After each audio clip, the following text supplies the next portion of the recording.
ব্যবসা আয় রোজগারের অন্যতম একটি মাধ্যম, পেশা। মানুষ নিজের জীবিকা নির্বাহের জন্য বহু পেশা, বহু ধরনের মাধ্যম অবলম্বন করেন। তন্মধ্যে ব্যবসা একটি মাধ্যম। ব্যবসার বাইরেও মানুষ চাকরি বাকরি, ব্যবসা বাণিজ্য, অন্যান্য পেশায় নিজেকে নিয়োজিত রেখে নিজের রুটি দানা, পরিবারের সাপোর্ট এগুলো যোগান দিয়ে থাকে। কাজে ব্যবসা করার আগে আমাদের জানতে হবে ইসলাম কাজ যে করি, কর্ম, ব্যস্ততা, ঘাম জড়ানো, মাঠে ময়দানে ছড়িয়ে পড়া, জীবিকার সন্ধানে ইসলাম কিভাবে দেখে। রব্বুল আলামিন কোরআনে কারীমে খুব সাফ এবং স্পষ্ট ভাষায় বলেছেন, ফাইযা কুদিয়াতিস সালাহ ফান্তাশিরু ফিল আরদ ওয়াবতাগু মিন ফাদলিল্লাহ ওয়াযকুরুল্লাহা কাসীরান লাআল্লাকুম তুফলিহুন। সূরাতুল জুমার আয়াত। নামাজ শেষ, ফাইযা কুদিয়াতিস সালাহ, খুব একটা দেরিও করতে বলেননি, কালক্ষেপণ নেই, বিলম্ব করতে নেই। ফরজ সুন্নাত শেষ, নফল নামাজ শেষ, আর বেশি অপেক্ষা নেই। ফান্তাশিরু ফিল আরদ, মসজিদ থেকে বেরিয়ে আসো। বেরিয়ে আসবে কি জন্য? ওয়াবতাগু মিন ফাদলিল্লাহ। সমস্ত তাফসীর কারক একমত এই জায়গায় যে রিজিকের সন্ধানে বেরিয়ে পড়ো, ওয়াবতাগু মিন ফাদলিল্লাহ। তাহলে বোঝাই যায় জীবিকার ময়দানে ঘাম জড়ানো, রিজিকের সন্ধানে বেরিয়ে পড়া, এটা আল্লাহ পাকের হুকুম, আল্লাহ পাকের নির্দেশ। মসজিদ থেকে বের হয়ে কেউ দোকানপাটে যাবে, কেউ কর্মস্থলে যাবে, কেউ ক্ষেত খামারে যাবে, কেউ মিল কারখানায় যাবে, নিজের ব্যস্ততার জায়গায় যাবে, কেউ বা ড্রাইভিং বা বিমান বা অন্য কোনো ড্রাইভিং সিটে বসবে, কাজের জায়গায় যাবে। রব্বুল আলামিন এর আগে এটিও বলেন, তোমরা কিন্তু আসছো মসজিদে বিভিন্ন জায়গা থেকে। ইয়া আইয়ুহাল্লাযীনা আমানু ইযা নুদিয়া লিস-সালাতি মিন ইয়াউমিল জুমআহ ফাসআউ ইলা যিকরিল্লাহ। কর্মস্থলে আজান শোনার পরও দেরি করতে নেই, ছুটে আসো। ফাসআউ ইলা যিকরিল্লাহ, কাজের জায়গা থেকে দৌড়ে আসতে হবে মসজিদের দিকে আজান শোনার পরে, দেরি করতে নেই। আল্লাহু আকবার, আল্লাহ পাকই মহান বড়। কাজে আজান শোনার পরে আমার চাকরি, আমার ব্যবসা, আমার অফিস, আমার দোকানপাট বড় হতে পারে না, আল্লাহ পাকই বড়, আল্লাহ পাকই বড়। সে ডাকে সাড়া দিতে হয়। মসজিদের দিকে ছুটে আসতে বলেছেন, মসজিদ থেকে বেরিয়ে যেতে বলেছেন। ফান্তাশিরু থেকে বোঝা যায় যে জীবিকার জন্য এক জায়গায় একত্রিত হবার সুযোগ নেই, নানা জায়গায় বিক্ষিপ্তভাবে নানা জায়গায় ছুটে যেতে হয়। রব্বুল আলামিন অন্য আয়াতে ইরশাদ করেন, হুয়াল্লাযী জাআলা লাকুমুল আরদা যালুলান ফামশু ফি মানাকিবিহা ওয়া কুলু মিন রিজকিহি। এই পৃথিবীর নানা জায়গায় বিচরণ করে বেড়াও। কাজে রিজিক এক জায়গায় না, কারো রিজিক মাটির অনেক গভীরে খনিজ শ্রমিক হয়ে কাজ করে, কারো রিজিকটা আল্লাহ পাক আকাশে রেখেছেন, বিমানের ক্যাবিন ক্রু কাজ করে, কারো রিজিক সাগরে, জেলে হোক বা নাবিক হোক, কারো স্থলে, দোকানপাট বা কর্মস্থল। রিজিক নানা জায়গায় আল্লাহ পাক ছড়িয়ে ছিটিয়ে দিয়েছেন। ও কুলু মিন রিজকিহি, এটা আল্লাহ পাকের নিয়ম। আল্লাহ পাক রিজিক ঘরে পৌঁছান না, রিজিকের জন্য বেরিয়ে যেতে বলেছেন, এটা আল্লাহ পাকের নিয়ম, খোদাই নিয়ম, ডিভাইন রোল, ডিভাইন ল। কাজে কাজ করা ইসলাম বড় ফজিলতের এবং বড় গুরুত্বপূর্ণ কাজ মনে করে। আব্দুল্লাহ বিন মাসউদ রাদিয়াল্লাহু আনহু তিনি বলেন, বেকার বসে থাকা, হাত পা গুটিয়ে বসে থাকা, এটা আমি একেবারেই পছন্দ করি। ইন্নী লা আকরাহু রাজুল ফারিগান, কোনো মানুষ বা কোনো ব্যক্তিকে যদি আমি অলস সময় কাটাতে দেখি, আড্ডায় সময় কাটায়, কাজ করে না, দুনিয়ার কাজেও ব্যস্ত না, আখিরাতের কাজেও ব্যস্ত না, এই লোকটাকে আমি অপছন্দ করি। আব্দুল্লাহ বিন মাসউদ বলেন। হযরত ওমর ইবনুল খাত্তাব রাদিয়াল্লাহু আনহু তিনি বলেন, ইন্নী লা আরা রাজুল শাব ফায়ুজিবুনি শাকলুহু।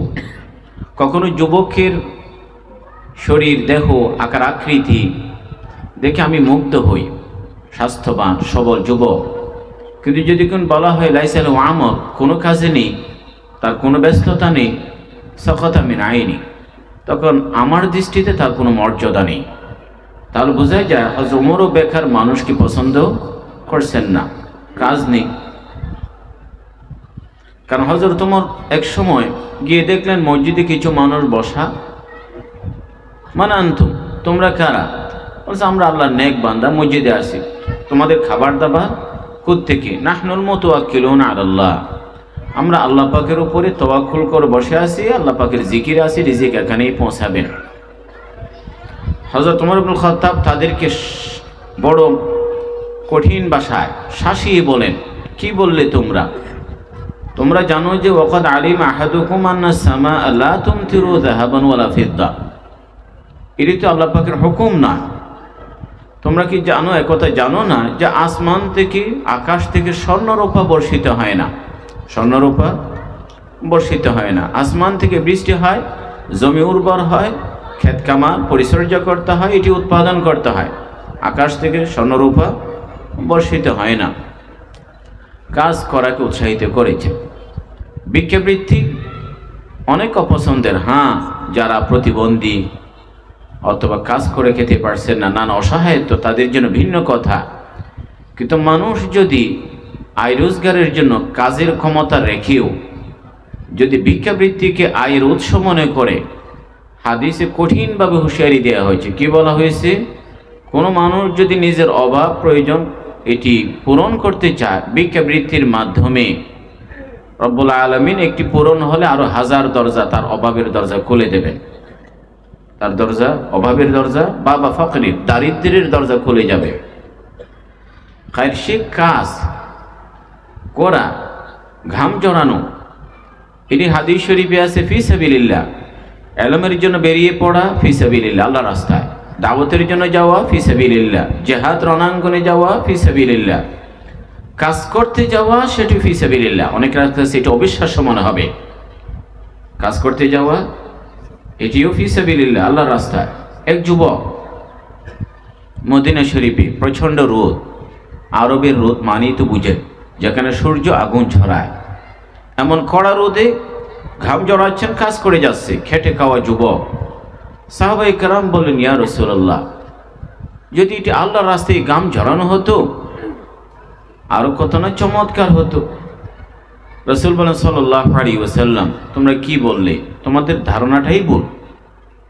এই যুবক যদি লৌকান আখরাজা ইয়াসআ আলা আবওয়াইনি শাইখাইনি কাবীরাইনি ফাহুয়া ফি সাবিলিল্লাহ, নিজের বৃদ্ধ মা বাবাকে সাপোর্ট দেবার জন্য যদি ঘাম জড়ায়, এটি আল্লাহর রাস্তায়। আর যদি খারাজা ইয়াসআ আলা ওয়ালাদি সিগারান, তার ঘরে অবুঝ শিশুরা আছে, বাবার দিকে চেয়ে থাকে কখন খাবার আনবে, চাল আনবে, ডাল আনবে, মাছ তরকারি আনবে, মজা করে খাবে, আছে না এরকম? যদি এই যে ছোট ছোট বাচ্চাগুলোর মুখে হাসি ফোটানোর জন্য দোকানে যায়, প্রবাসে যায়, অফিসে যায়, তাদেরকে সাপোর্ট দেবার জন্য কাজ করে রোদে পুড়ে বৃষ্টিতে ভিজে হাল ধরে শক্ত হাতে যদি এভাবে করে, সেটাও আল্লাহর রাস্তা, এটাও আল্লাহর রাস্তা। আর যদি বিয়ে শাদিও করে নেই, সন্তান নেই, হয়তো মা বাবাও নেই, কিন্তু নিজের পায়ে দাঁড়ানোর জন্য আলা নাফসিহি ইয়াউফুহা, যাতে করে কারো কাছে হাত পাততে না হয়, নিজের জীবিকা নিজেই জোগাড় করে খায়, তাও যদি হয়, এটিও আল্লাহর রাস্তা, এটিও আল্লাহর রাস্তা। তাহলে ভিক্ষাবৃত্তি পছন্দ কর, কাজ করে খাও। অনেক হাদিস আপনারা ওই জানেন, রাসূল সাল্লাল্লাহু আলাইহি ওয়াসাল্লাম এই যে কাঠুরিয়া, কাঠ সংগ্রহ করে বিক্রি করো উত্তম বলছেন কিনা, এ সবাই আমাদের বই পুস্তকে সিলেবাসে আছে। রাসূল বলেন, হ্যাঁ, জীবিকার মাঠে একটি পদ্ধতি আছে যেটি শয়তানের রাস্তা, এটা আল্লাহর রাস্তা নয়। যেরকম ইয়াসআ রিয়াআন ওয়া মুফাখারাতান হুয়া ফি সাবিল শয়তান, সে অফিসে যায়, ব্যবসা বাণিজ্য করে, চাকরি বাকরি করে, মিল কারখানার মালিক অথবা আয় রোজগার করে, নিয়ত খারাপ, অশুভ উদ্দেশ্য। কীরকম?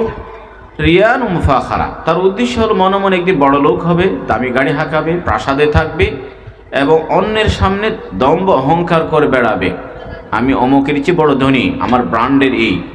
যদি এরকম অশুভ মানসিকতা কাজ করে, এটি শয়তানের রাস্তা, এটি শয়তানের রাস্তা। কাজ করে খেতে হবে, যে কোনো কাজ। এই জন্য কৃষি হোক, ব্যবসা হোক, চাকরি হোক, সব ক্ষেত্রে ইসলামের যথেষ্ট উৎসাহ আছে। রাসূল বলেন সাল্লাল্লাহু আলাইহি ওয়াসাল্লাম, খেটে খাওয়া মানুষ সারাদিন কাজ করেছে, মান আমসাকা কাল্লান মিন আমালি ইয়াদিহি আও মিন আমালিহি বাতা মাগফুরান লাহু, রিকশা চালায়, দিন মজুর বা এই ধরনের কঠিন কাজ যারা করে, ক্লান্ত শরীর নিয়ে বাসায় ফিরে আসে, মাথা রাখতে আর ঘুম দেরি হয় না, তাৎক্ষণিকভাবে ঘুমিয়ে পড়ে। নামাজ দোয়া তো অবশ্যই পড়তে হবে, আমি নামাজ দোয়া বাদ দিচ্ছি না, কাজের ফজিলতের কথা বলছি। এই ক্লান্ত শরীর যখন ঘুমায়, হাদিস শরীফে এসে তার সব গুনাহ মাফ হয়ে যায়, তার গুনাহ মাফ হয়ে যায়। কৃষিকাজ এটি একটি কাজ। মামুন মুসলিমিন ইয়াগরিসু গারসান আও ইয়াজরাউ জারআন ফাতাকুলু মিনহু তায়র আও বাহিমা। মানুষ মনে করে চাষ করে ছেলেবেলে খেলেই বুঝি সওয়াব, এটাই মনে করে। রাসূল বলেছেন তুমি একটি গাছ রোপণ করো, চাষাবাদ করো, যদি কোনো টিয়ে পাখিও খায়, প্রাণী তায়র, আমরা তো পাখি খেতে আসলে দৌড়াই, দৌড়াতে নিষেধ করছি না, কিন্তু তারপরেও যদি পাখি খেয়ে ফেলে আপনি সওয়াব থেকে বঞ্চিত হচ্ছেন না। সওয়াব থেকে কোনো পাখি খেলো, কোনো জন্তু খেলো, ছাগল গরু কেউ খেয়ে ফেললো, তাতেও সওয়াব আছে, তাতেও সওয়াব আছে। কৃষি, ব্যবসা বাণিজ্য, ব্যবসা বাণিজ্য রাসূল বলেন সাল্লাল্লাহু আলাইহি ওয়াসাল্লাম আত-তাজিরু সাদুকুল আমিন মা'আন নাবিয়্যিন ওয়াস-সিদ্দিকিন ওয়াশ-শুহাদা ওয়াস-সালিহিন। ব্যবসা প্রত্যেক ব্যবসায়ী না, তাজিরু সাদুকুল আমিন, দুটি শব্দ মনে রাখবেন। ব্যবসা তো অনেকেই করে, কোটি কোটি মানুষ ব্যবসা করে, কিন্তু রাসূল বলেছেন ব্যবসার ক্ষেত্রে দুটি বিষয় খুবই জরুরি। একটা হলো সত্যতা, সত্যবাদিতা, আর একটা হলো বিশ্বস্ততা, আর একটা হলো, এই দুটি বিষয় রেখে কেউ যে ব্যবসা বাণিজ্য করে, হাসর আর কারো সাথে না, নবীদের সাথে হবে, শহীদদের সাথে হবে, শহীদদের সাথেই হবে। ব্যবসা করে নবীদের সাথে হাসর, ব্যবসা করে। কাজেই ইসলামের বক্তব্য স্পষ্ট। ইসলাম একথা কখনো বলেনি জান্নাতে যেতে হলে মেম্বার মেহরাব দিয়ে যাওয়া যায়, অন্য কোনো জায়গা দিয়ে যাওয়া যায় না, কথা বলেছে? তাহলে শুধু ইমাম সাহেবরাই যাবে আর কেউ যাবে না, তারা তো মেম্বার মেহরাবেই থাকে। হ্যাঁ, ইসলাম বলে ইসলামের উপরে চললে কৃষি কর্মক্ষেত্র থেকেও যাওয়া যায়, মিল কারখানা থেকে যাওয়া যায়, দোকানের ক্যাশ বক্স থেকেও কি যাওয়া যায়। আর তাজিরু সাদুকুল আমিন মা'আন নাবিয়্যিন ওয়াস-সিদ্দিকিন ওয়াশ-শুহাদা। কানজুল উম্মালের একটি হাদিস আছে, রাসূল বলেন সাল্লাল্লাহু আলাইহি ওয়াসাল্লাম রব্বুল আলামিন এই পৃথিবীতে রিজিক গোটা দুনিয়ায় নানা জায়গায় ছড়িয়ে ছিটিয়ে দিয়েছেন। কিছু রিজিক কৃষির মাধ্যমে, কিছু চাকরি এবং কিছু অন্যান্য পেশা, সবাই তো রিজিক পায়।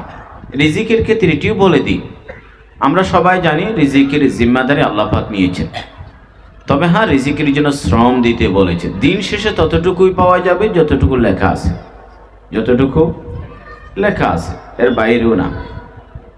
এবং রিজিকের গতি মৃত্যুর গতির চেয়ে বেশি।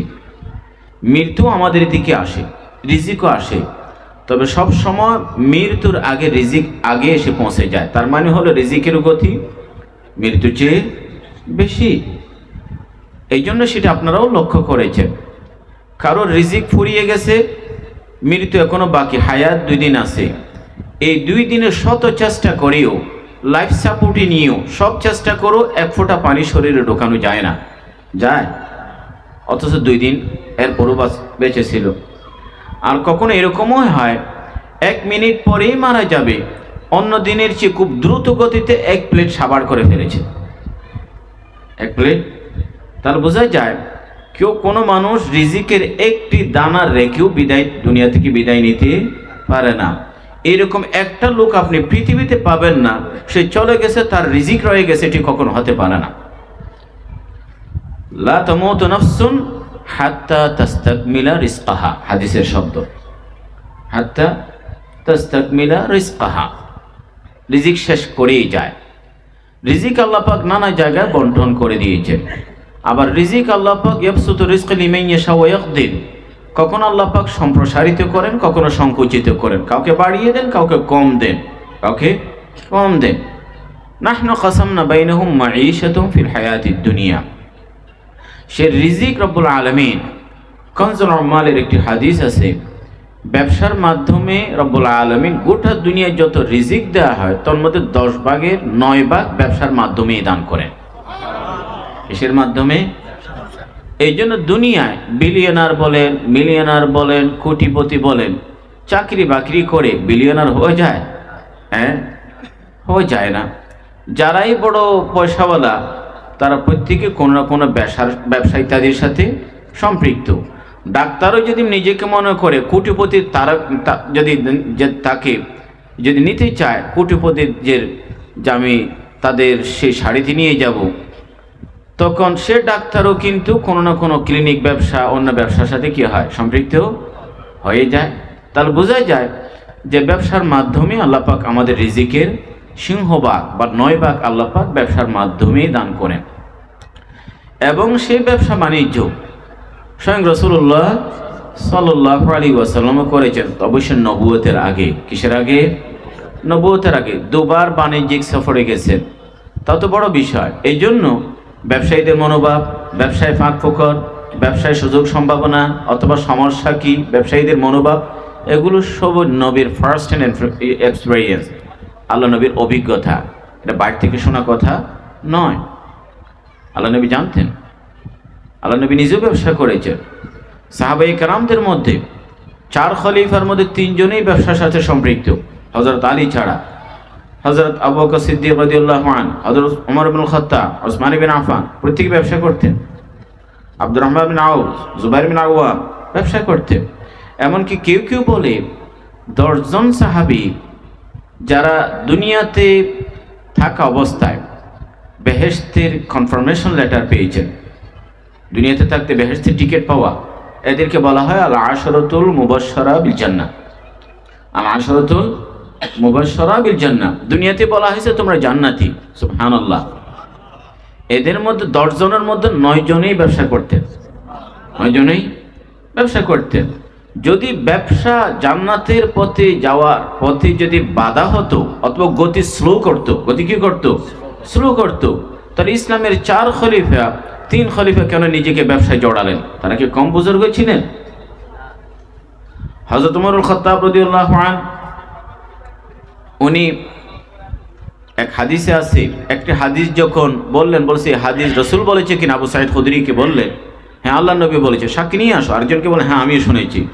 তখন হযরত ওমর বলেন আলহানি সাফাকু বিল আসওয়াক গায়রি। হযরত ওমর পালাক্রমে যেদিন আল্লাহ নবীর দরবারে থাকতেন এক আনসারী বন্ধুকে ছুটি দিতেন, আর ওই দিন আনসারী বন্ধুকে নবীর সামনে পাঠালে নিজেকে ব্যবসায় নিয়োজিত রাখতেন পালাক্রমে, যাতে করে আল্লাহ নবীর কোনো কথা ছুটে না যায়। তো হযরত ওমর বলেন হ্যাঁ এই হাদিস শুনতে পেলাম না, বাজারে সময় দিতে গিয়ে, বাজারে সময় দিতে তিনি ব্যবসা করতেন। অনেক সাহাবায়ে কেরাম ব্যবসা করতেন। হযরত আয়েশা সিদ্দিকা বলেন কানা আসহাবু রাসূলিল্লাহ আসহাবু মেহনা। প্রত্যেক সাহাবী, অনেকে মনে করে সাহাবায়ে কেরাম আমাদের হুজুরদের মতো মেম্বার মেহর, কোনো কাজ কাম নেই, ব্যবসা নেই, চাকরি নেই, আল্লাহ বিল্লাহর মধ্যে, এরকম মনে করে না। সাহাবায়ে কেরাম রিদওয়ানুল্লাহ আলাইহিম প্রত্যেকে নিজের জন্য, নিজের সংসারের ব্যয় নির্বাহের জন্য কোনো না কোনো পেশা অবলম্বন করেছিলেন। তবে অধিকাংশ আনসারী সাহাবী কৃষিকাজে ব্যস্ত ছিলেন, আর মুহাজির যারা মক্কা থেকে গেছেন তারা ব্যবসা বাণিজ্যের সাথে সম্পৃক্ত নিজেদেরকে রেখেছিলেন, ব্যবসা বাণিজ্য করতেন। মুআজ্জাজ হাজিরিন, এটি আল্লাহ পাকের মেহেরবানি। আমি সময়ের কথাও বিবেচনা করছি, নাহলে বলতাম একথা যে কোনো জাতি অর্থনৈতিকভাবে পরাধীন হলে রাজনৈতিকভাবে স্বাধীন হয় না। রাজনৈতিকভাবে কি হয় না? পয়সা করে অমুসলিমের হাতে থাকবে, ধন দৌলত অন্যদের হাতে থাকবে, আর আপনি চড়ি ঘোরাবেন, কখনো হতে পারে না।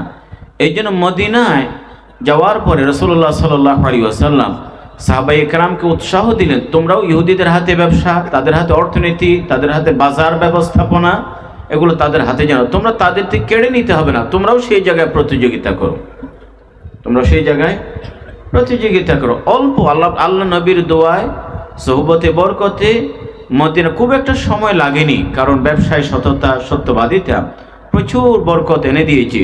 অল্প সময়ের ব্যবধানে দেখা যায় ওসমান বিন আফফান মদিনার প্রথম সারির ব্যবসায়ীর অন্যতম একজন। তিনি তো মক্কা থেকে হিজরতের সময় নিজের গায়ের জামা ছাড়ার কিছুই নিতে পারেননি। আব্দুর রহমান বিন আউফ রাদিয়াল্লাহু আনহু তিনি ব্যবসা করতেন। এক আনসারী সাহাবী যার সাথে বন্ধুত্ব, ভ্রাতৃত্ব, বললেন যে ভাই আমার 2 স্ত্রী একজন দিয়ে দেব, আমার বাগান একটি দিয়ে দেব, আপনি নেন। বলেন যে না, দুল্লুনি আলোসুক, বাজার দেখাইয়ে দেন। ভাই শুকরিয়া, আপনি প্রস্তাব করেছেন, বাকি আপনার অফার আমি নেব না, আপনার কাছেই থাক, অথচ আমাদের মতো হলে সুযোগ নিত, স্ত্রী বাগান সবই।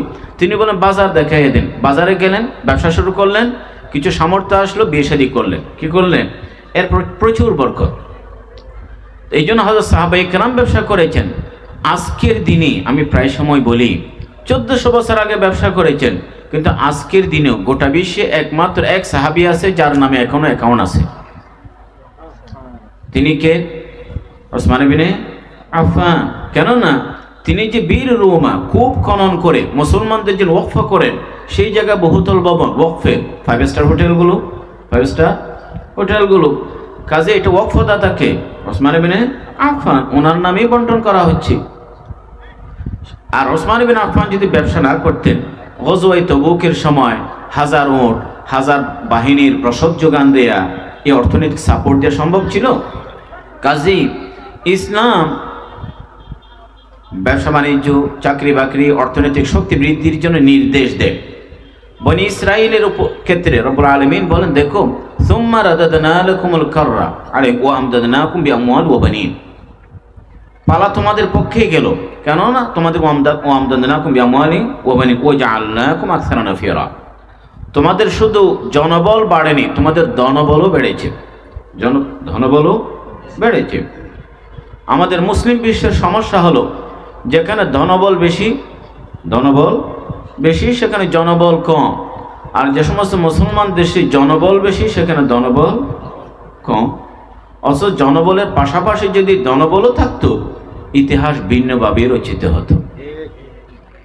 ইতিহাস ভিন্নভাবে কি হতো? রচিত হতো। খায়ের ব্যবসা প্রসঙ্গে আমরা আসি।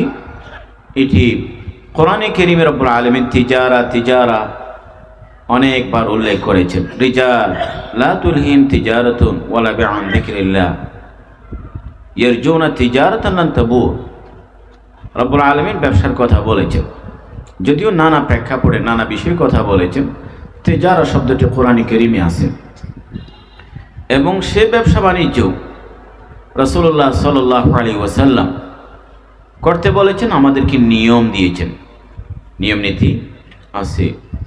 মুসলমানদের বড় পরিচয় হলো যেখানেই তারা ব্যবসা বাণিজ্য করেছেন, ইসলামী আখলাক, তমদ্দুন, তাহজিব, সভ্যতা, সংস্কৃতি, বিশ্বাস এবং মূল্যবোধ, আমাদের নীতি নৈতিকতার প্রচণ্ড ছাপ রেখেছেন। বরঞ্চ আমি বলবো, যেখানে একদিনের জন্য সেনা অভিযান পরিচালিত হয়নি, সেই জায়গায় যে আজকে কোটি কোটি মুসলমান ইন্দোনেশিয়া, মালয়েশিয়া অথবা ইথিওপিয়া, আফ্রিকার বহু দেশে ওই অঞ্চলের মানুষগুলোর সাথে ইসলামের পরিচয় ব্যবসায়ীদের হাত ধরে। কাদের হাত ধরে? ব্যবসায়ীর হাত ধরে। সেই জামানায় তারা শুধু ব্যবসার উদ্দেশ্যেই পাড়ি জমাননি, ব্যবসা করেছেন, স্থানীয় মানুষকে ইসলামের সাথে পরিচিতও করেছেন এবং তাদের আখলাক, তাদের সততা, বিশ্বস্ততা দেখে এক স্থানীয়রা মুগ্ধ হন। ইতিহাস আছে, বই পুস্তক আছে যে ব্যবসায়ীরা যেখানে গেছেন ইসলামের বাণী নিয়ে গেছেন। আজকেও তো আমাদের মুসলমান ব্যবসায়ীরা ইম্পোর্ট এক্সপোর্টের জন্য পৃথিবী ঘুরে বেড়ায়। লাইট জ্বলবে? হ্যাঁ,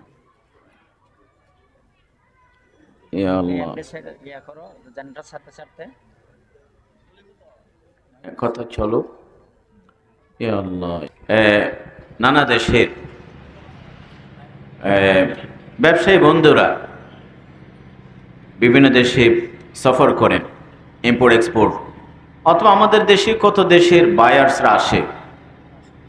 কিন্তু যদি আজকে আমাদের মানসিকতা এরকম থাকতো, আমি শুধু পণ্যের কথা, ব্যবসার কথাই বলবো তাই না, আমি ফাঁকে ফাঁকে সুযোগের সন্ধান হয়ে আমি দ্বীনের কথাও বলবো।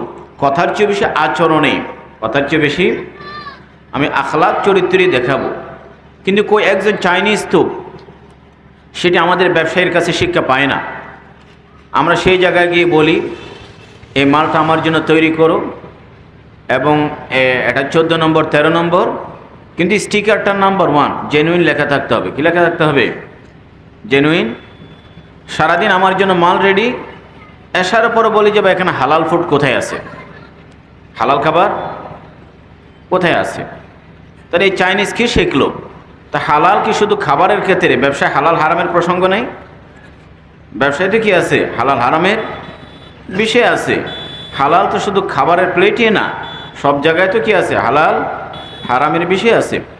যা যে বিশ্বের অনেক জায়গায় ইসলামের এই প্রচার প্রসার ব্যবসায়ীদের মাধ্যমে হয়েছে।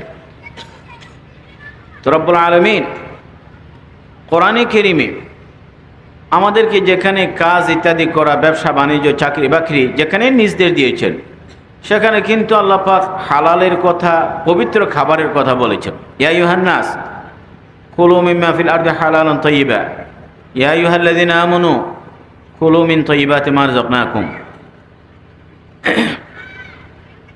ইয়া আইয়ুহার রাসূল। কথা চলবে? হ্যাঁ, কথা চলবে নাকি? ইয়া আইয়ুহার রাসূল কুলু মিনাত তাইয়্যিবাতি ওয়া আমালু সালিহা। রব্বুল আলামিন বলেন মুমিন পবিত্র খাবে। সমস্ত মানুষকে বললেন হালালান তাইয়্যিবা, হালাল এবং পবিত্র। ইয়া আইয়ুহার রাসূল, নবী রাসূল তোমরাও বাদ নেই, পবিত্র জিনিস খাবে। ওয়া আমালু সালিহা, নেক আমলের আগে, ভালো কাজের আগে হালাল খাওয়ার নির্দেশ। হালাল খাওয়ার নির্দেশ। হালালের প্রচুর বরকত। একটি বরকতের কথা বলি। হালাল খেলে পরে কি হয়? মানুষ যদি একথা বিশ্বাস করে রব্বুল আলামিন আমাকে হালালের মাধ্যমে রিজিক দান করবেন, সে হালালেই রিজিক তার জন্য হয়ে যাবে। আর যদি মনে করে চুরি না করলে আমি না খেয়ে থাকবো, সে যেহেতু আল্লাহ পাকের প্রতি একটি খারাপ বা নেতিবাচক বা বিরূপ ধারণা নিয়ে বসে আসছে, এই জন্য অনেক সময় সে চুরি না করলে উপোস থাকে। চুরি না করলে কি থাকে? না খেয়ে, কারণ তার ধারণাটাই খারাপ। হযরত আলী রাদিয়াল্লাহু আনহু এক সময় এক মসজিদে গেলেন, এক লোক বাইরে দাঁড়িয়ে আছে, বলল আমার এই খচ্চরটা তুমি রাখো, আমি নামাজ পড়ে আসি। নামাজ পড়ে আসি। তো হযরত আলী যখন মসজিদে ঢুকলেন, ওই লোকটা ওই সুযোগে ওই যে খচ্চরের লাগামটা চুরি করে নিয়ে গেছে। চুরি করে হযরত আলী বের হয়ে দেখুন লোকটাও নাই, কিন্তু খচ্চরটা দাঁড়িয়ে আছে। তো হযরত আলী আগে খেয়াল করেন নাই যে লাগামটা নাই, পরে দেখলেন লাগাম নেই। ঠিক 2 দিরহাম গোলামকে দিলেন যে দেখো বাজারে গিয়ে একটা লাগাম কিনে নিয়ে আসে। বাজারে গিয়ে দেখা যায় ওই চোর লাগাম বাজারে বিক্রি করতে গেছে।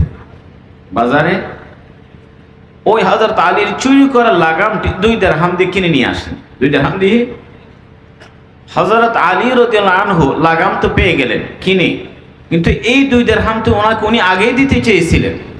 আগে কি দিতে চেয়েছিলেন, পকেট থেকে বের করেছেন তাকে দেবার জন্য, তাকে দেবার জন্য, কিন্তু তার কপালে ছিল হারাম উপায়ে তার পকেটে যাওয়া। হালাল ভাবে আসেনি, হালাল ভাবে আসেনি।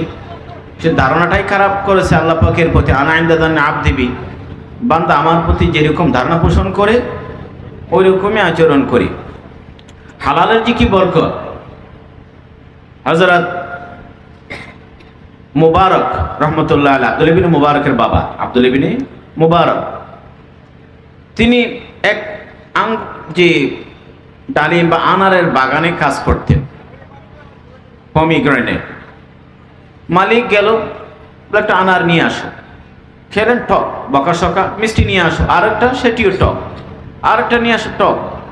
বকাশকা করে বলে যে তুমি বারবার টক নিয়ে আসছো কেন? একটা ভালো মিষ্টি। বলছে আমি কোনটা মিষ্টি কোনটা টক তো জানি না, এটা তো নিয়ে আসলাম। বলছে কেন? বলছে আপনি কি আমাকে কখনো খাওয়ার অনুমতি দিয়েছেন? এই জন্য জিন্দেগিতে আমি এখানে মুখ লাগাইনি, জানি না কোনটা টক মিষ্টি। খুব খুশি হলেন। তখন মালিক মনে করলেন আমার তো একমাত্র মেয়ে, এরকম যুবক তো হাত ছাড়া উচিত না, তাকে বিয়ে দেওয়া যায় কিনা নিজের ঘরে। তাকে বললেন যদি আমি যদি এক মেয়ের কথা বলি, তোমাকে যদি বিয়ের প্রস্তাবটা দিয়ে দিই, তুমি কিভাবে দেখো? তিনি বললেন দেখেন ইহুদিরা বিয়ে শাদী করে পয়সা কড়ির জন্য বিবেচনা করে, খ্রিস্টানরা বিয়ে শাদীর আত্মীয়তা ইত্যাদি সৌন্দর্য শারীরিক রূপ লাবণ্যকে প্রাধান্য দেয়। আরবরা বিয়ে শাদীর সময় আভিজাত্য বংশী বিষয়টাকে বিবেচনা করে। আর এই উম্মত মুসলিম উম্মাহ আল্লাহর নবীর নির্দেশ হলো ফাজফার বিদাতিদ দ্বীন, দ্বীন ধার্মিকতা, এটাকে প্রায়োরিটি দাও। এখন আপনি জানেন যে কোন বিষয়টাকে দেখবেন। এই জবাব শুনে তিনি আরো খুশি হন, অনেক বেশি খুশি, এবং নিজের মেয়েটাকে ওই লোকের কাছে বিয়ে দেন। জানেন সে করে কে আসছে? আব্দুল্লাহ ইবনে মুবারক। আব্দুল্লাহ ইবনে গোটা 1000 বছরের অন্যতম একজন সেরা মুহাদ্দিস, সেরা ফকি, বুজুর্গ, রইসুল মুহাদ্দিসিন, রইসুল মুজাহিদিন। তিনি 1 বছর জেহাদে যেতেন আর 1 বছর হজে যেতেন, ব্যবসাও করেছেন, হাদিসও অধ্যাপনা। এই যে আব্দুল্লাহ ইবনে হালালের বরকত। কিসের বরকত? হালালের বরকত। মুআজ্জাজ হাজিরিন, ব্যবসা সম্পর্কে খুব মোটা দাগে কয়েকটি কথা বলি, যেহেতু আগে ব্যবসা নিয়ে অনেক কথা বলেছি এবং ইউটিউব অনলাইনে এগুলো আছে। সংক্ষেপে কথা হলো, ব্যবসা বাণিজ্যের মধ্যে প্রথমে নিয়তটা সহি হওয়া চাই। কি নিয়ত সহি করবেন? হুজুর এখানে নিয়ত কি? আবার আমরা তো নামাজের আগে রোজার আগে নিয়ত বুঝি। ব্যবসায়ী নিয়ত আছে? ব্যবসায়ী নিয়ত আছে। ব্যবসায়ী কেন ব্যবসা করবেন? কেন আপনার এই ব্যবসা? নিয়ত হলো এই, রব্বুল আলামিন তুমি হালালের নির্দেশ দিয়েছো উপার্জনের, এই জন্য হালালের উপার্জনে যায় যাতে কারো কাছে হাত পাততে না হয়, সন্তানের মুখে খাবার দিতে পারি, মা বাবাকে সাপোর্ট দিতে পারি, অসহায় মানুষের পাশে দাঁড়াতে পারি, অসহায় মানুষের পাশে দাঁড়াতে। নিয়ত সহি হলো কিনা? নিয়ত সহি হলো। কারণ হাদিস শরীফে আছে রাসূলুল্লাহ সাল্লাল্লাহু আলাইহি ওয়াসাল্লাম বলেন, শরাফুল মুমিন কিয়ামুল লাইল ওয়া ইজ্জুহু ইস্তিগনাউ আনিন নাস। একজন মুমিনের মর্যাদা বৃদ্ধি পায় শেষ রাতের কান্নার মাধ্যমে। একজন মানুষের সম্মান বৃদ্ধি পায় সে যদি মানুষের ধারে ধারে না করে, মানুষের কাছে নিজের অভাবের কথা না বলে, নিজের পায়ে নিজে দাঁড়ায়, নিজের প্রয়োজনটা নিজে মেটায়, নিজের প্রয়োজন নিজে মেটায়। এই উদ্দেশ্যে ব্যবসা করবেন। হালালের জন্য যাওয়া, এটা কত বড় সওয়াবের কাজ। হযরত ওমর খাত্তাবকে জিজ্ঞেস করা হয়, আপনি কোন ধরনের মৃত্যু চান? তিনি বললেন রণাঙ্গনে। যদি তা সম্ভব না হয়, বলে ব্যবসা করতে গিয়ে। ব্যবসা বলছে এইরকম মানুষ তো সেজদায় মওত চায়, হজের সময় মওত চায়, রোজা রাখা অবস্থায় মওত চায়, আপনি ব্যবসা করতে গিয়ে মৃত্যু চাচ্ছেন মানে? তিনি বলেন কোরআনে কারীমে রব্বুল আলামিন 2 শ্রেণীর মানুষের কথা বলেছেন। আখরুন ইয়াদরিবুনা ফিল আরদ ইয়াবতাগুনা মিন সাবিলিল্লাহ, আর কাছে ওয়াকাতিলুনা ফি সাবিলিল্লাহ মিন ফাদলিল্লাহ ওয়াকাতিলুনা ফি সাবিলিল্লাহ। 2 শ্রেণীর মানুষ। এক শ্রেণীর মানুষ হলো যুদ্ধে রণাঙ্গনে ইসলামের পতাকা সমুন্নত করবার জন্য, ইসলামের প্রচার প্রসারের জন্য যারা ঝাঁপিয়ে পড়ে তাদের কথা। আর এক শ্রেণী হলো যারা ব্যবসা বাণিজ্য জন্য সারা পৃথিবীতে বিচরণ করে বেড়ায়। তো হযরত ওমর বলেন রণাঙ্গনে যদি মৃত্যু নসিব না হয়, অন্তপক্ষে 2য় শ্রেণীর জন্য তালিকায় আসতে পারি, এই জন্য মৃত্যু সেভাবেই চায়, সেভাবেই চায়। তো অনেক বরকতের জায়গা, নিয়ে সহি হতে হবে। 2 নম্বর হলো ব্যবসা বাণিজ্যের মধ্যে রাসূলুল্লাহ সাল্লাল্লাহু আলাইহি ওয়াসাল্লাম বলেন আত-তাজিরুস সাদুকুল আমিন মা নবিয়িন। আর হাদিসে আছে আল বাইয়ান বিল খিয়ার মা লাম ইয়াতাফাররাকা ফাইন সাদাকা ওয়া বাyyana বুরিকা লাহুমা ফি বাইহিমা ওয়া ইন কাযাবা ওয়া কাতামা মুহিকাত বারাকাতু বাইহিমা। ব্যবসায়ী রাসূল সাল্লাল্লাহু আলাইহি ওয়াসাল্লাম সততা, সত্যবাদিতা, বিশ্বস্ততার যদি ব্যবসা করো,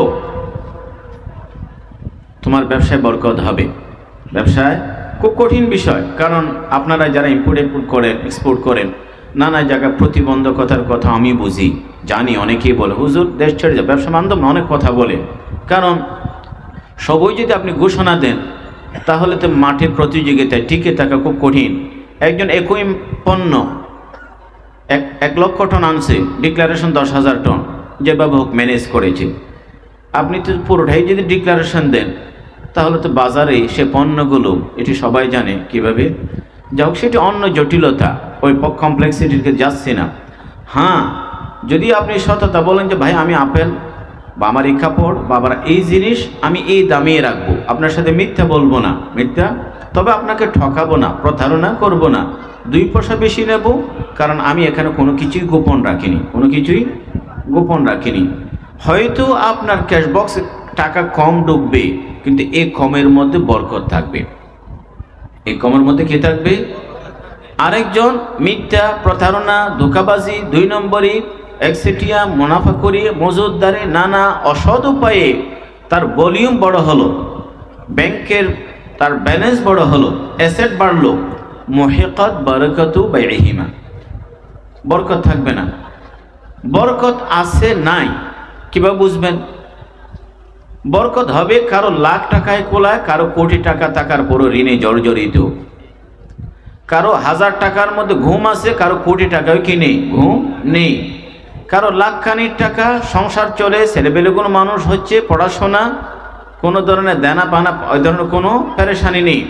আর একজন কোটি কোটি টাকা জোগাড় করেছে, কিন্তু এটি লাইফ সাপোর্টের হাসপাতাল বিল পেয়েছে, এয়ার অ্যাম্বুলেন্স বিল পেয়েছে, চাঁদাবাজরাও টাকা পয়সা পেয়েছে, রাজনৈতিক দলগুলোও টাকা পেয়েছে, এবং নানা জায়গায় লাখ লাখ কোটি টাকার শপিং হয়েছে, কিন্তু দিন শেষে দেখা যায় আখিরাতের জন্য তার 1 টাকাও জমা নেই, 1 টাকাও কি নেই।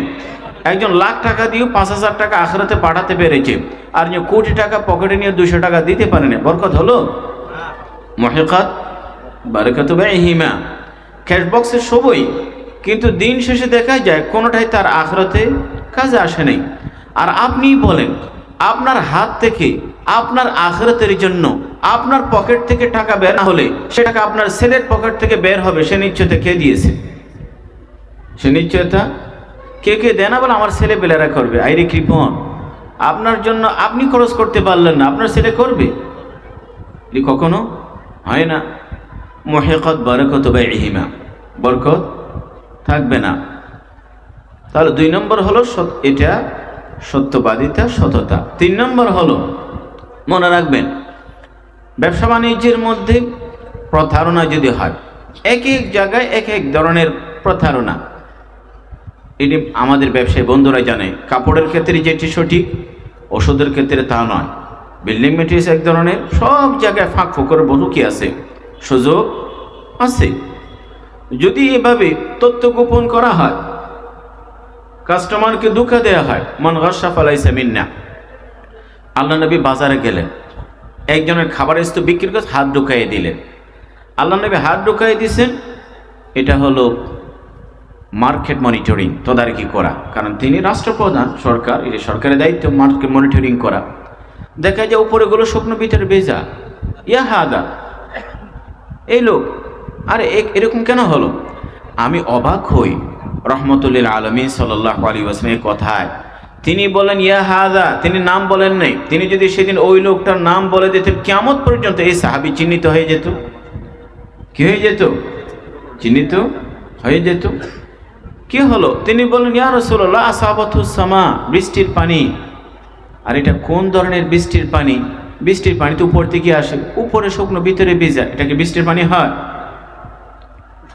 হয় না। তখন বললেন মান গাশা ফালাইসা মিন্না, যারা ব্যবসা বাণিজ্যে ধোঁকাবাজি করে তারা আমার উম্মতের আদর্শ সদস্য হতে পারে না।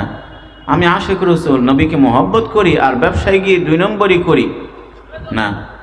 নবী তো আমাকে উম্মতের আদর্শ সদস্য হিসেবে স্বীকৃতি দিচ্ছেন না। 4 নম্বর হলো ব্যবসায়, সামনে রমজান, শুনলাম কয়েকটি আরব দেশে 10,000 আইটেম, বিশেষ করে রমজানের আইটেমের উপরে 75% ডিসকাউন্ট। কয় পার্সেন্ট? 75% ডিসকাউন্ট রমজান উপলক্ষে। আর আমাদের আল্লাহ ডিসকাউন্ট দিয়েছে রমজান, যেগুলো মানুষের মৌলিক সেহরি ইফতারি খাবার, এটি হয়েছিল মুসলমান দেশ বা মুসলমানের পরিচয়। আমরা সুযোগগুলো কত কঠিনভাবে, আল্লাহ মাফ করুক। তো যারা এই ধরনের মজুদদারি করে, সিন্ডিকেট, কৃত্রিম সংকট সৃষ্টি করে, আর্টিফিশিয়াল ক্রাইসিস তৈরি করে, জিনিসের অভাব নেই, সাপ্লাই ক্ষেত্রে সৃষ্টি করে, আল মুহতাকিরুম আল উম, যারা মজুদদারি করে তারা অভিশপ্ত। তারা কি অভিশপ্ত? নবীর ভাষায়, নবীর, এখন আমি নবীর অভিশাপ নিয়ে ইফতারের সময় দোয়া করলে হবে? হ্যাঁ, নবীর অভিশাপ নিয়ে হারাম শরীফে আশেপাশে তওয়াফ করলে হবে? অভিশাপ কি ওখানে যায় না? আল মুহতাকিরু মালউন, আল মুহতাকিরু, কোটি মানুষের ক্রয় ক্ষমতার ঊর্ধ্বে নিয়ে ওখান থেকে লাভের কিছু অংশ নিয়ে মক্কা শরীফ যাওয়া মানে কি? তো মূল জায়গায় চিন্তা করতে হবে। আল মুহতাকিরু মালউন 4 নম্বর বললাম। 5 নম্বর হলো ব্যবসা বাণিজ্য করবেন, কখনো মিথ্যা শপথ করবেন না, মিথ্যা শপথ করবেন না। 3 শ্রেণীর মানুষের প্রতি আল্লাহ পাক কিয়ামতের মাঠে তাকাবেন না। আচ্ছা, কোনো বিয়ের ক্লাব আসর যে দাওয়াত দিয়েছে, আপনি গেলেন, আপনার দিকে বড় কথা বলে না, বরের বাবাও বলে না, আত্মীয় কেউ কথা বলে না, আপনার খাবার আছে ওই জায়গায়। ওই দিনের আয়োজক তারাই যদি আপনার উপর রেগে যায়, ওখানে আপনার আসন আছে, চেয়ার আছে, কিয়ামতের মাঠে যদি আল্লাহ পাক আমার দিকে না তাকান, ওই দিন আমার কি কল্যাণ আছে? ওই দিকে আমার কোনো কল্যাণ নেই। তার মধ্যে সেই লোক আছে যে লোক নিজের পণ্যটাকে মিথ্যা শপথ করে কাস্টমার হাতে তুলে দেয়, কাস্টমার হাতে তুলে দে। আমার নাম বিক্রি করলা, তোমার জিনিস বিক্রি করো ঠিক আছে, আমার নাম কেন বিক্রি করছো? আমার নাম বলে না, আল্লাহর কসম কে বলছে, কস্ট প্রাইসে দিচ্ছে। কস্ট প্রাইসে? কিসের কস্ট প্রাইস? এরকম পাগল আছে ঢাকা থেকে 60 টাকা কিনে 70 টাকা কিনে আবার 70 টাকা দেবে। হ্যাঁ, পাগল নাকি? হ্যাঁ, ঠিক আছে, কে করবে? এসব বলার দরকার নেই, বলার দরকার নেই। মিথ্যা শপথ হবে না। একদিন রাসূল বাজারে গেলেন, আমি কথা শেষ করে দিই। বাজারে গিয়ে আরো অনেক কথা সংক্ষেপে বললাম। বাজারে যাওয়ার পরে বললেন, ইন্না তুজ্জার ইয়াহশুরুনা ফুজ্জারা, এই ব্যবসায়ীরা বড় খারাপ, দুষ্ট প্রকৃতির, খারাপ মানুষের সাথে হাসর হবে। সাহাবায়ে কেরাম বলেন, ইয়া আলাইহিসসালাম ক্বাদ হালালাল বাই, আল্লাহ পাক ব্যবসা বাণিজ্য হালাল করেনি, এমনটি কেন হবে? বলে ব্যবসা বাণিজ্য হালাল, কিন্তু এরা তো ইয়াহলিফুন ফায়াকযিবুন, ইয়াতাহাদ্দাসুন ফায়াকযিবুন ওয়া ইয়াহলিফুন ফায়াযিমুন। এরা তো বলে মিথ্যা, কসম করে মিথ্যা, কসম করে মিথ্যা, এই জন্য তাদের ওবাল, এ পরিণতি। 7 নম্বর হলো ব্যবসা বাণিজ্যে সুদে জড়াবেন না। সুদে, ব্যবসার আকার ছোট, কেউ কেউ আছে ব্যবসা বড় করতে গিয়ে সুদে জড়িয়ে পড়ছে। আল্লাহ পাক বলছে যে আমাকে সুদে জড়িয়ে হলো ফ্যাক্টরি বড় করতে হবে। ইয়ামহাকুল্লাহু রিবা ওয়া ইউরবিস সাদাকাত, সুদ নিচ্ছিন্ন করে দেন, সাদকাকে আল্লাহ পাক বৃদ্ধি করেন। 8 নম্বর হলো ব্যবসার কিছু অংশ আল্লাহ রাস্তায় দেবেন, 1 টাকা হোক 10 টাকা হোক, বরকত। বনি ইসরায়েলের ঘটনায় জানেন তো, মেঘ থেকে আওয়াজ, অমুকের খেতে কি দাও, পানি দাও। কারণ কি? ওই লোকটা 1/3 গরিবের জন্য রেখে দিয়েছেন, গরিবের জন্য রেখে দিয়েছেন। 9 নম্বর হলো যত বেশি ভোরে যাওয়া যায়, তাবকির, ভোরে। হাদিস শরীফ ভোরে খেলে উম্মতি ফি বুকুরিহা। অথচ অমুসলিম দেশে আসার পরে আমি দেখেছি আমেরিকা, সাউথ আফ্রিকা ইত্যাদি অনেক দেশে ওরাও তো রাতে দোকানপাট করে না, অথচ মুসলিম বিশ্বে সারা রাত 12টা ফজর নামাজ কই, আর সকালে তো কি ওটা হয় না। বরিকা মর্নিং মার্কেট সকালবেলা হওয়া দরকার, বরকত আছে, বরকত। বরিকালে উম্মতি ফি বুকুরিহা। শেষে বলবে কথা, যদি বরকত থাকে, বরকতের দোয়া পাওয়া যায়। মাটিতে হাত রাখলো সোনা হবে, আর বদকান্ডাতের সোনায় হাত দিলেও মাটি হয়ে যাবে কিছুদিন পরে।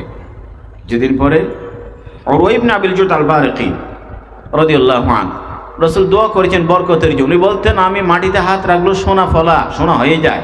কারণ একদিন রাসূল বলেন, দেখো 1 দিনার নিয়ে যত বাজার থেকে একটি ছাগল কিনে নিয়ে আসো। সাহাবী বড় চালাক, চতুর। বাজারে গিয়ে ছাগল কিনলেন 1 দিরহাম দিয়ে 2টা। কয়টা? 2টা। বাজার করে এই যে 2টা কিনলেন। আবার বাজারে বসে 1 দিরহাম দিয়ে 1 দিনার দিয়ে একটা বিক্রি করে ফেললেন। আল্লাহ নবীর কাছে দিনারও নিয়ে আসে, টাকাও নিয়ে আসে, ছাগলও নিয়ে আসে। বলে হাদা দিনার ও হাদি সাতু, এই ছাগলও নিয়ে আসলাম, টাকাও ফেরত, টাকাও ফেরত। নবী খুব খুশি হন, কি হন? তার জন্য দোয়া করেন। উরওয়া ইবনে আবিল জুত আল-বারিকি, বুখারী শরীফের riwayat। উরওয়া ইবনে আবিল জুত আল-বারিকি বলেন, এরপরে আমি যেখানেই যাই রব্বুল আলামিন আমার ব্যবসায় প্রচুর বরকত রেখেছেন, প্রচুর বরকত রেখে। কাজে ব্যবসায় বরকত থাকাও দরকার। রব্বুল আলামিন 2টি কথা বললাম, আমল করার তৌফিক দান করুন। আখিরাত আলহামদুলিল্লাহ রাব্বিল আলামিন। সম্মানিত উপস্থিতি।